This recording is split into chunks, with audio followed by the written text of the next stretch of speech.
Hey friends, it's me, Christiana Gaudet, your tarot fairy godmother, and I am back with an answer to your question about tarot. If you have a question about tarot, you can just send it on to me and I'll make a video. I've been doing this sort of on and off for years, so, please do. All right, this question is really special because it actually comes from someone I knew as a friend first, back in the very beginnings, or some of the very beginnings of my divination journey. This is a person I used to toss I Ching coins with, and a person I knew, at the very beginning when I was just starting to play with all of this. So recently, this person has just gotten an oracle deck. Oh, no, wait a minute. It's not an oracle deck. It's a tarot deck, but it's very oracle-like. And she's using it in an oracle deck kind of way, which is fabulous. She's already said she is really not up for the whole journey of heavy tarot study. She just wants to be immersed in the practice of divination. And so, with those sort of lighter cards, that's a very doable thing. That's fine. And so, of course, I encouraged this, and she came back with a question that is such a smart question, something that we have all experienced in our practice, no matter how serious or light you are in your divination, no matter what tool you use, this is a universal occurrence. And so, my friend, big points for you for discovering this and putting words to it right away, because it is an important thing. It's an important question to ask. Here it is. A couple of times the cards don't seem to be relevant to the question, but do seem to be relevant to me. What's going on there?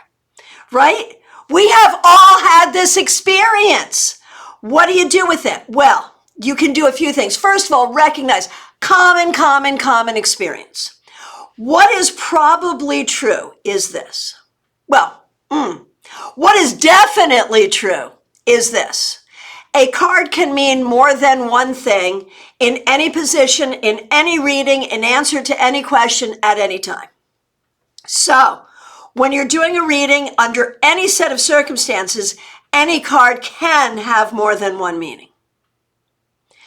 I do believe that if you dig long enough and hard enough, you will find a way that the card does apply to the question asked or the position in which it was placed.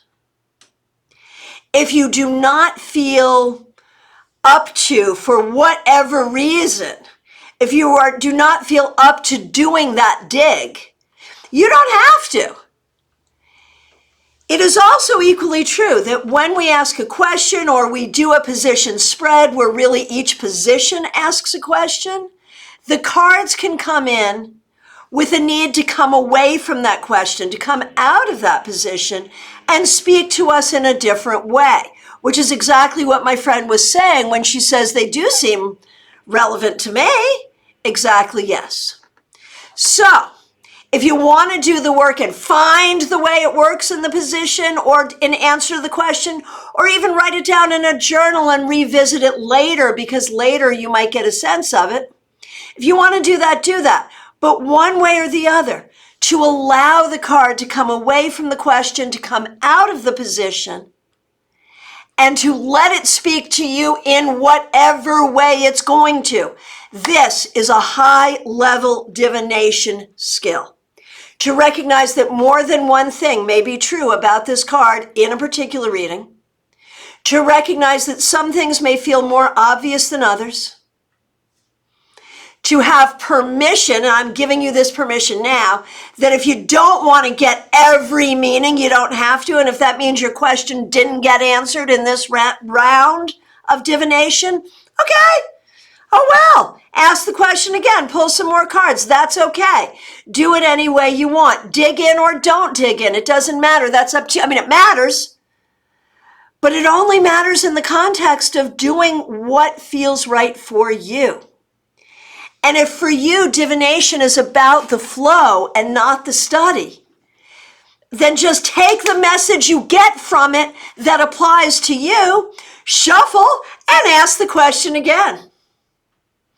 And if you're a person who does care about the study, then really dig in and try to figure it out, but also take the other meaning, recognizing that the cards will do more than answer questions or pertain to the positions in which they are drawn.